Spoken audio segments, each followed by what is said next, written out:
하나님이 대한민국을 어떻게 보고 계시고 하나님이 어떻게 생각하고 계시고 어떻게 행동을 하셨는지 저는 이걸 볼 때 사도행전 생각이 꼭 나요. 사도행전에 나온 성령 하나님이 그 사도행전을 쓰셨잖아요. 대한민국은 하나님의 눈으로 하나님이 이루어 주신 나라입니다. 사도행전과 너무 똑같다. 그래서 그 눈길을 뗄 수가 없어 가지고 제가 결심한 것이 이 하나님의 눈길을 우리가 박물관을 통해서 만들어 보면 어떻겠느냐. 그래서 히스토리 캠퍼스, 그의 이야기입니다. 히스라는 것이 그가 누굽니까? 하나님이고 하나님의 스토리가 히스토리 캠퍼스입니다. 그래서 그분의 눈길과 손길을 보여주기 위해서 제가 히스토리 캠퍼스를 경기도 광주에다가 한 15,000평 되는 대지 위에다가 세워나갔습니다. 그래서 저는 이곳에서 하나님의 손길, 그 선교사들의 활동을 보고 하나님이 그들을 통해 가지고 어떻게 한국을 깨웠고 한국을 건국했고 한국의 자유민주주의를 전파했는지 복음과 생명을 준 하나님의 눈길을 소개하고자 합니다.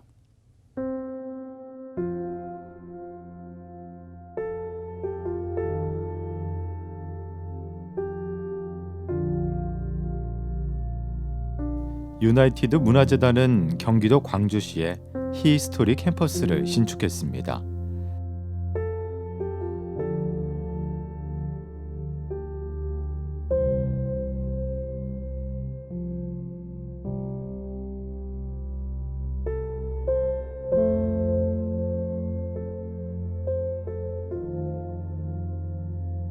자료 전시를 통해 근현대 역사 자료와 함께 한국 문화를 소개하고 쉽게 이해할 수 있도록 준비했습니다.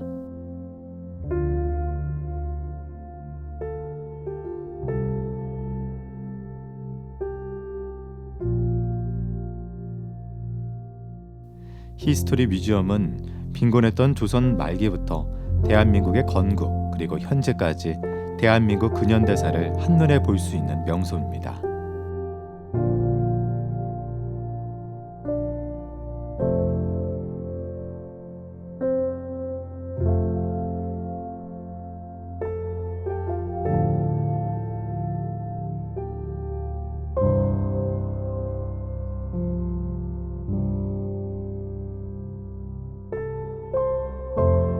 한국을 방문하는 외국인들에게 산업화와 근대화, 경제발전 등 급속도로 성장한 한국의 근현대사를 소개하고 있습니다.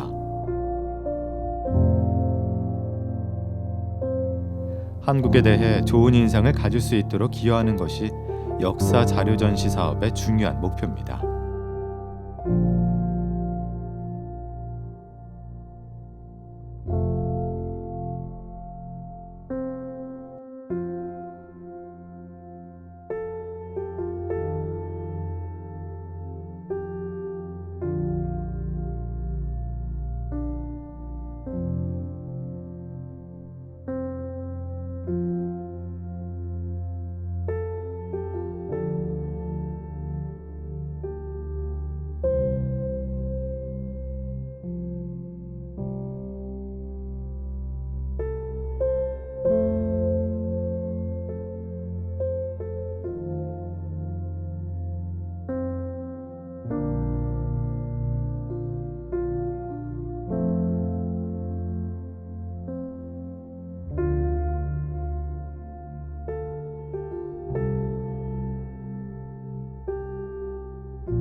참 조선은 막막한 동네였어요.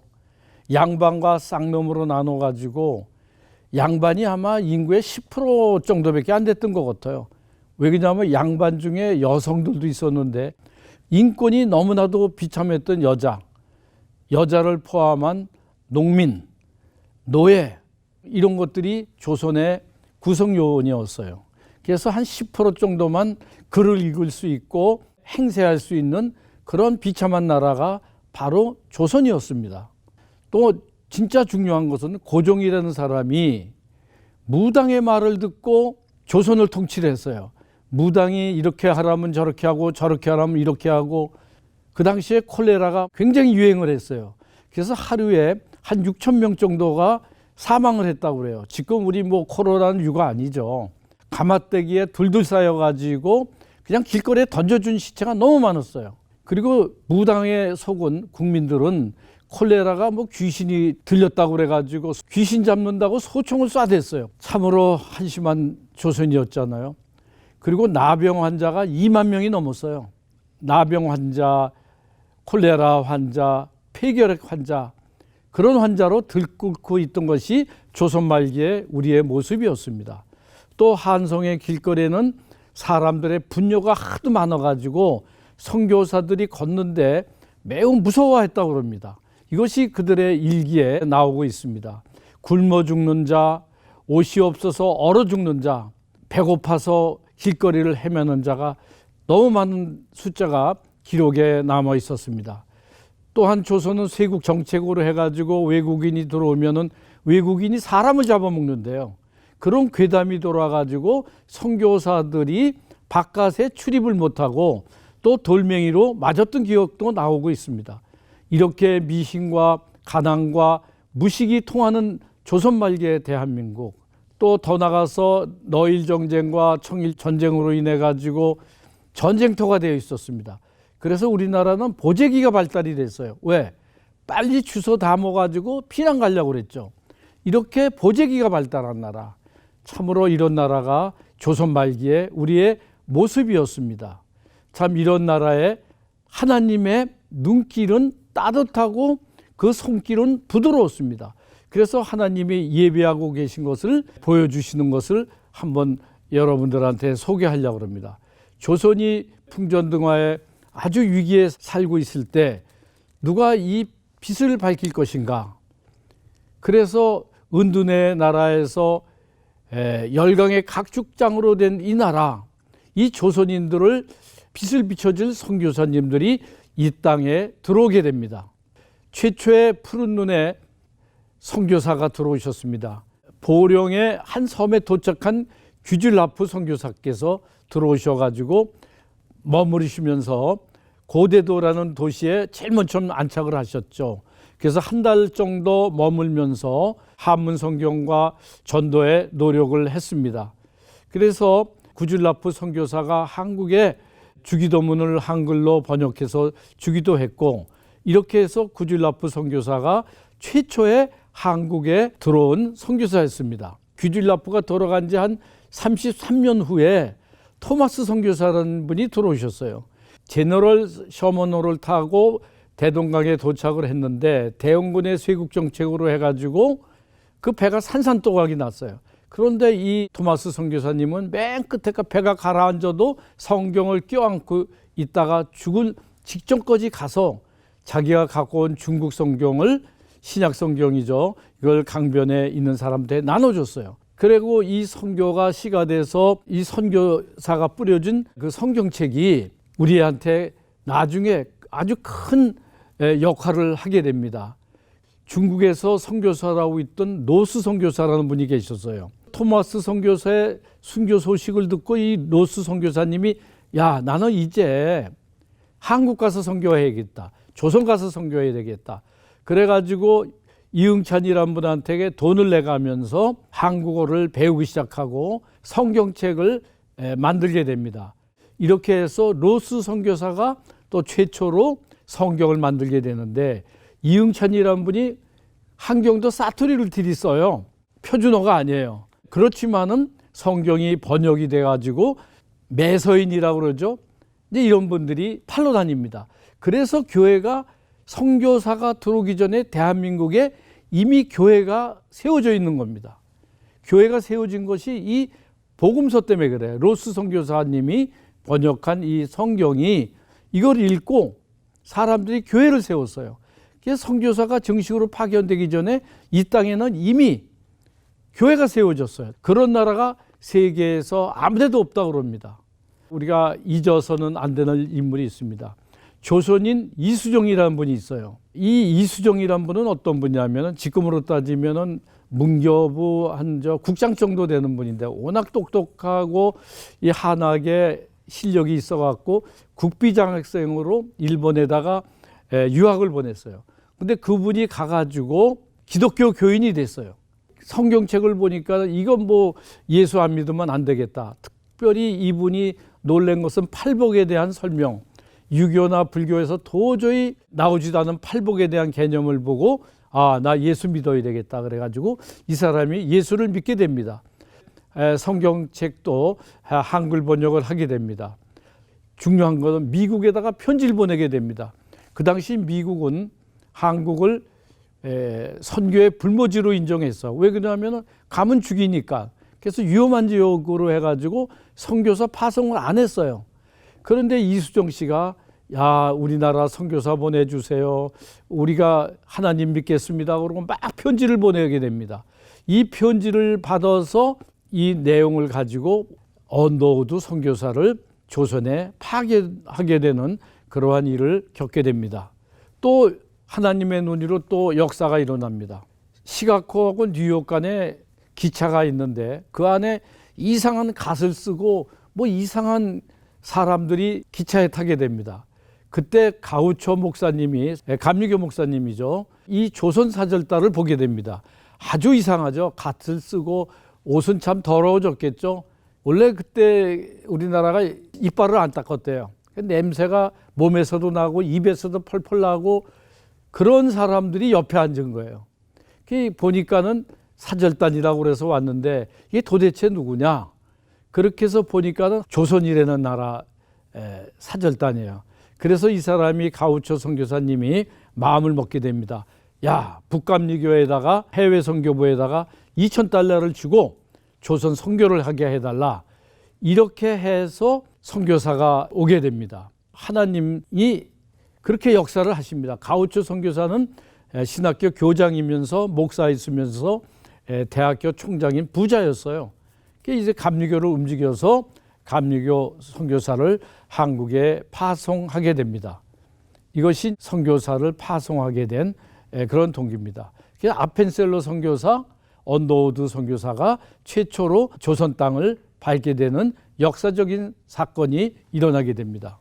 이수종 씨가 번역한 사복음서, 사도행전 5권을 차례로 출간했는데 이수종 씨는 아마 조선에서 아마 그 역사학자들마다 견해가 틀린데 아니 조선에서 기독교인이 국비도 보냈는데 선교 활동하고 있다 그러니까 가만 놔두겠어요. 저 조선인으로 불려서 암살했다는 설도 있고 와가지고 그냥 조용하게 돌아가실 때는 설도 있고 여러 가지 설이 있습니다만은 위대한 유학자가 조선에 참 번역을 하고 기독교 역사에 엄청 중요한 역할을 했다는 것은 부인할 수가 없습니다. 그래서 우리가 이수종이라는 그러한 분에 대해서 우리가 한 번쯤 짚고 넘어가야 될 조선교회사에서 중요한 역할을 하지 않았나 이렇게 생각을 하고 있습니다.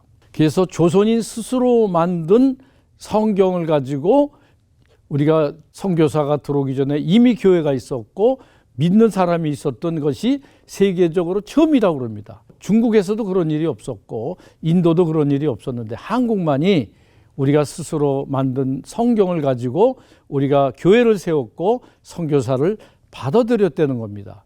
일본에 있던 맥클레이 선교사가 고종한테 편지를 보냅니다. 조선은 단호하게 거절합니다. 맥클레이가 아무리 얘기를 해도 안 돼요. 그래서 친분이 있었던 개혁파에 있던 김옥균과 함께 고종을 열렬하게 설득을 합니다. 김옥균이 개혁파의 우두머리였죠. 김옥균이는 기독교 교인은 아니었던데 기독교 교회사에서 무지무지하게 중요한 역할을 합니다. 조선에 선교사를 파송하는데 영향력을 김옥균 씨가 엄청나게 발휘를 했어요. 하여튼 기독교인이 아니라도 선교사를 받아들이고 고종을 설득시키는 굉장한 노력을 한 분이로 우리는 기억을 해야 됩니다.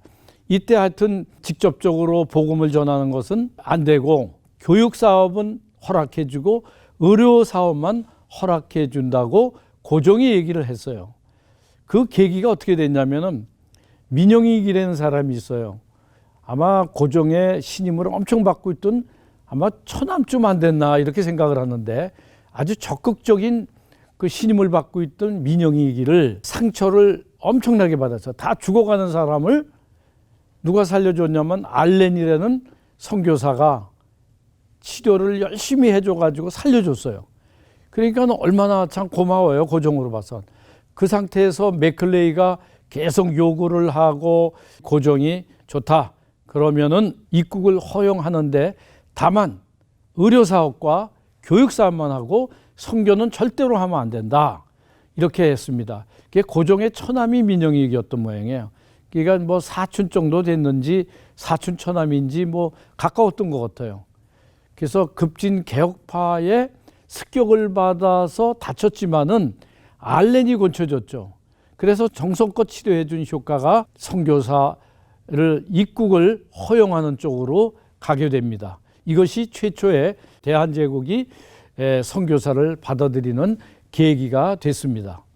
그래가지고 이제 이 알렌 선교사가 최초의 병원을 세우게 됩니다. 왜냐하면 고종이 고맙잖아요. 그래갖고 제중원을 설립하도록 허가를 내줍니다. 이 제중원이 뭐냐면 여러 사람을 넓게 권쳐라. 그래가지고 아마 이름까지 고종이 지어줬을 거예요, 아마. 왜 지어줬냐면은 이름만 지어줬고 돈을 줬다는 얘기가 없어요. 그래서 지금 연세대학하고 서울대학하고 제중원이 또 연세대학은 우리다고 얘기를 하죠. 알렌이 세웠고 그 자금은 알렌이 조달을 했던 것 같아요. 고종이 이름을 지어주고 아마 그랬으니까 이건 공립이다. 이렇게 이제 서로 얘기하는 게 제중원입니다. 이렇게 해서 최초의 대한제국의 병원이 설립이 되게 되고 아펜셀로 선교사는 배제학당을 설립하게 됩니다.